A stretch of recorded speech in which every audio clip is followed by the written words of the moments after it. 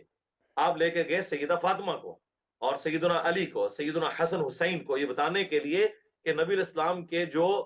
Actual اہل البیت ہیں وہ یہ ہیں، اگرچہ نبی کی بیویاں بھی اہل البیت ہیں، اور یہ بدبختی ہے کوئی نبی کی بیویوں کو اہل البیت نہ مانے، لیکن وہ آنری طور پر ہے، اصلاً اہل البیت یہ ہیں۔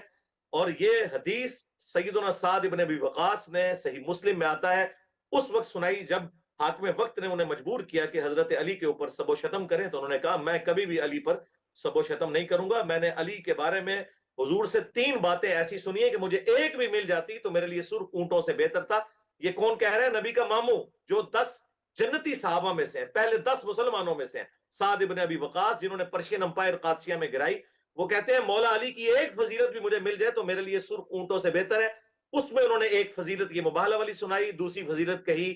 کہ خیبر کے موقع پر نبی اسلام نے فرمایا تھا کل میں اس شخص کے ہاتھ میں جھنڈا دوں گا جو اللہ اور اس کے رسول سے محبت کرتا ہے، اللہ اور اس کے رسول اس سے محبت کرتے ہیں۔ ہم پوری رات نہیں سوئے اس شوق میں کہ وہ شخص کون ہوگا، اور مسلم میں تو الفاظ ہیں 6222 نمبر حدیث کے اندر کہ ابو ہریرہ کہتے ہیں حضرت عمر کہتے ہیں میری بھی خواہش تھی کہ خیبر کے موقع پر حضور مجھے وہ جھنڈا دیتے، لیکن یہ علی کو ملا۔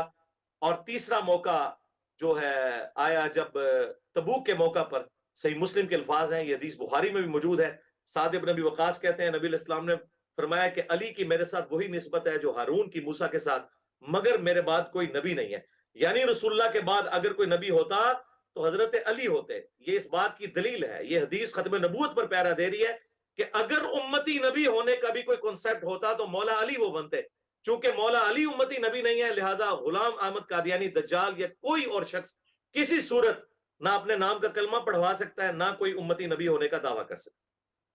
ٹھیک ہے، اسی حوالے سے انجینئر صاحب، حضرت عمر رضی اللہ تعالیٰ عنہ کے حوالے سے بھی ایک حدیث آتی ہے سامنے۔ جی، سیدنا عمر کے حوالے سے جامعہ ترمذی میں حدیث ہے، میرے بعد اگر کوئی نبی ہوتا تو عمر ہوتا، وہ حدیث جامعہ ترمذی میں ہے، اور جو میں نے حدیث بیان کی یہ بخاری اور مسلم دونوں کے اندر ہے۔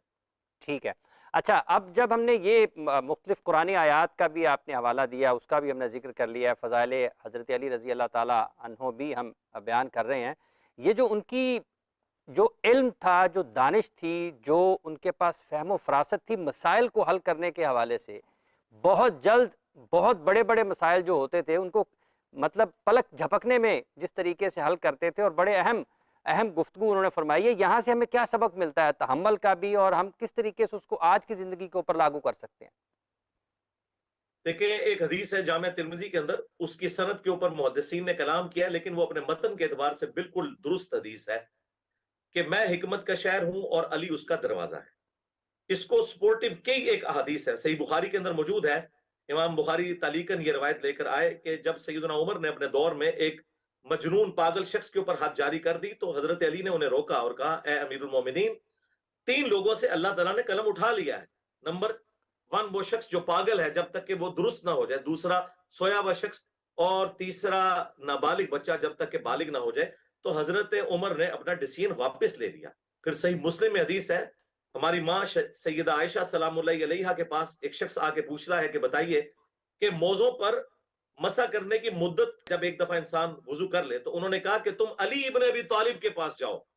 ان کا زیادہ وقت رسول اللہ کے ساتھ گزرا ہے۔ یہ صحیح مسلم میں حدیث موجود ہے۔ اما عائشہ جو کہ سینکڑوں صحابہ اور تابعین کی استاد ہیں، جب انہیں بھی کوئی مسئلہ پھنستا تھا تو وہ مولا علی سے پوچھا کرتی تھی، تو انہوں نے کہا تم مولا علی کے پاس جاؤ،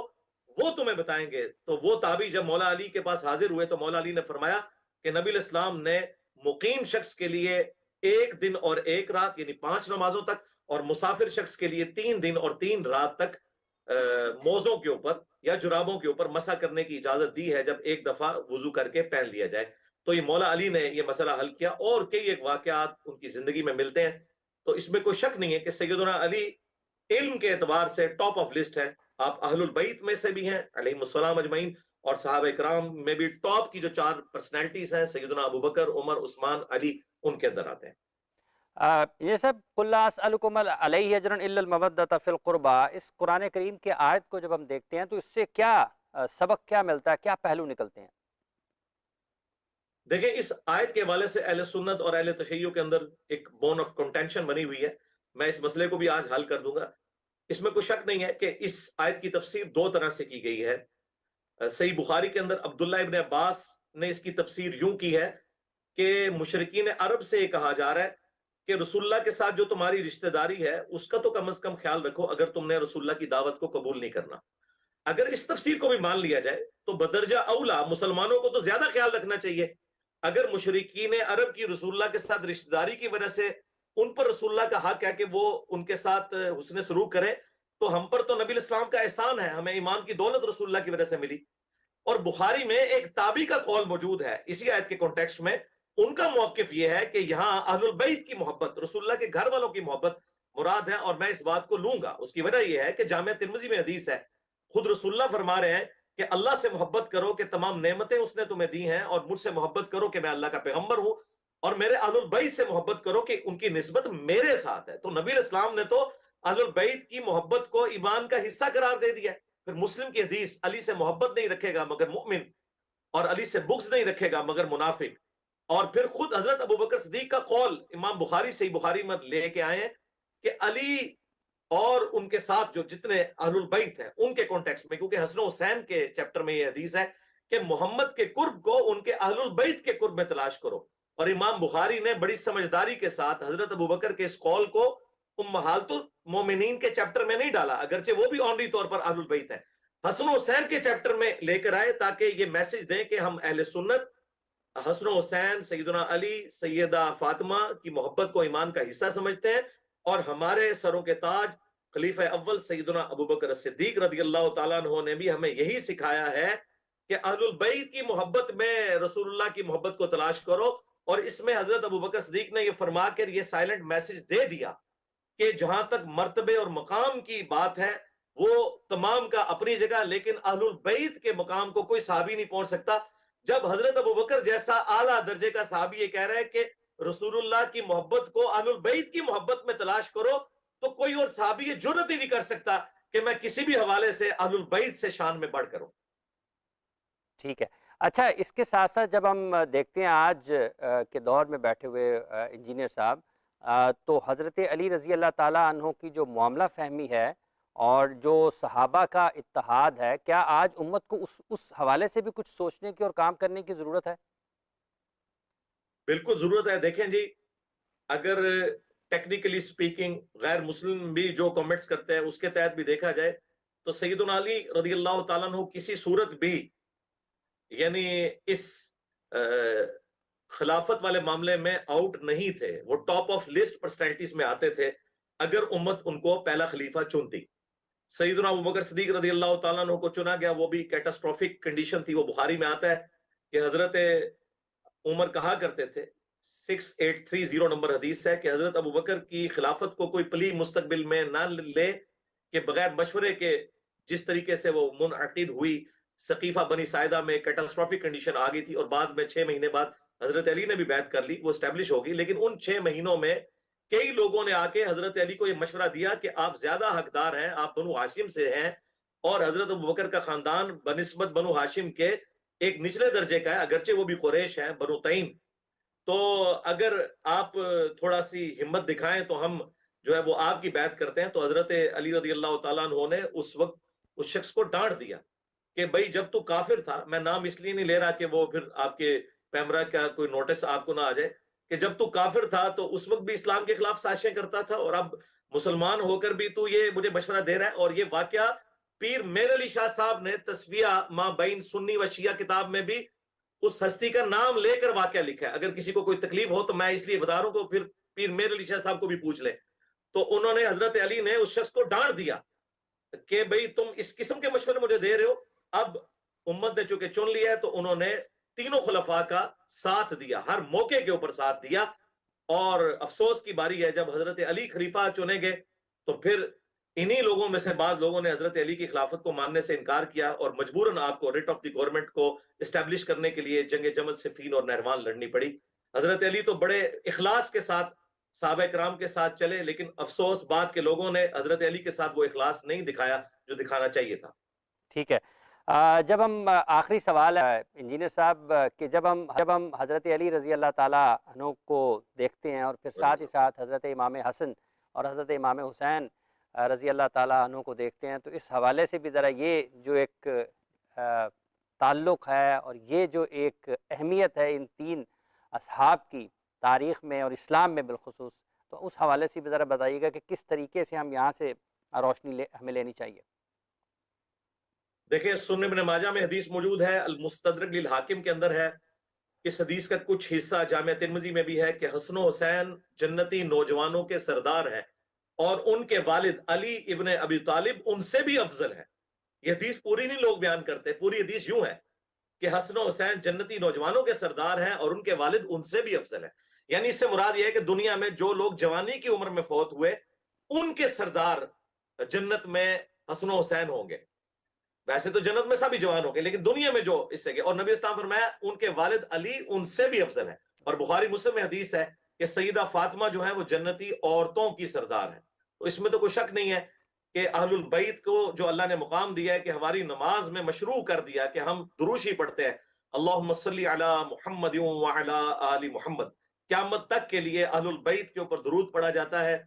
اور اہل البیت پر درود وہ لوگ بھی پڑھتے ہیں جو کہ کربلا کے اندر سیدنا حسین ابن علی کے خلاف آئے ہوئے تھے۔ اہل البیت پہ درود ان کو بھی پڑھنا پڑتا ہے جنہوں نے حسن ابن علی کو زہر دے کر شہید کیا، اور اہل البیت پر درود ان کو بھی پڑھنا پڑتا ہے جو پوری زندگی حضرت علی کی مخالفت کرتے رہے، اور اس گروہ کو بھی پڑھنا پڑا۔ آج تک بھی وہ گروہ موجود ہے کہ جنہوں نے حضرت علی کو شہید کیا جب وہ نماز کے لیے جا رہے تھے مسجد کوفہ میں۔ ٹھیک ہے، آپ کا انجینئر صاحب بہت بہت شکریہ، کافی اچھی اور علمی اور تحقیقی اور جو ہمارے مختلف معاملات ہیں مذہبی ان حوالے سے جو تصحیح والی بھی گفتگو ہو سکتی ہے آپ نے فرمائی۔ آپ کا بہت بہت شکریہ۔ آپ کے لیے درخواست ہے کہ آپ آئندہ بھی وقت نکالیں اور آئیں تاکہ جو بھی قرآن کا پیغام ہے، اللہ کے احکامات ہیں، نبی کریم صلی اللہ علیہ وآلہ وسلم کی مبارک سیرت ہے، جو ہم اس پلیٹ فارم سے کوشش کر رہے ہیں کہ دنیا کو بتائی جائے، پاکستان کے لوگوں کو، اور یہ بنیادی طور پر یہ پاکستان کا تو پلیٹ فارم نہیں ہے صرف، دنیا بھر میں جتنے بھی انسان ہیں، جتنے بھی مسلمان ہیں بالخصوص ان کے لیے اگر کوئی بہتری والا ایک پہلو نکل سکے تو اس کے لیے کوشش ہے۔ تو آپ سے گزارش ہے کہ آئندہ بھی آپ وقت نکالیے گا۔ آج کے لیے آپ کا بہت بہت شکریہ۔ اپنا بہت ٹھیک ہے مرزا صاحب، آپ سے دوبارہ بات چیت رہے گی، اور ہم اب بڑھ رہے ہیں سما کے دسترخوان کی طرف، اور اس دسترخوان میں میرب ہمیشہ سے کچھ نہ کچھ تیار کر رہی ہوتی ہیں۔ عین افطاری سے کچھ وقت پہلے وہ کچھ چیزیں ایسی ضرور ہمیں دکھاتی ہیں کہ جس کے بعد انتظار رہتا ہے کہ کب افطار کی طرف بڑھنا ہے۔ تو چلتے ہیں میرب کے دسترخوان کی طرف۔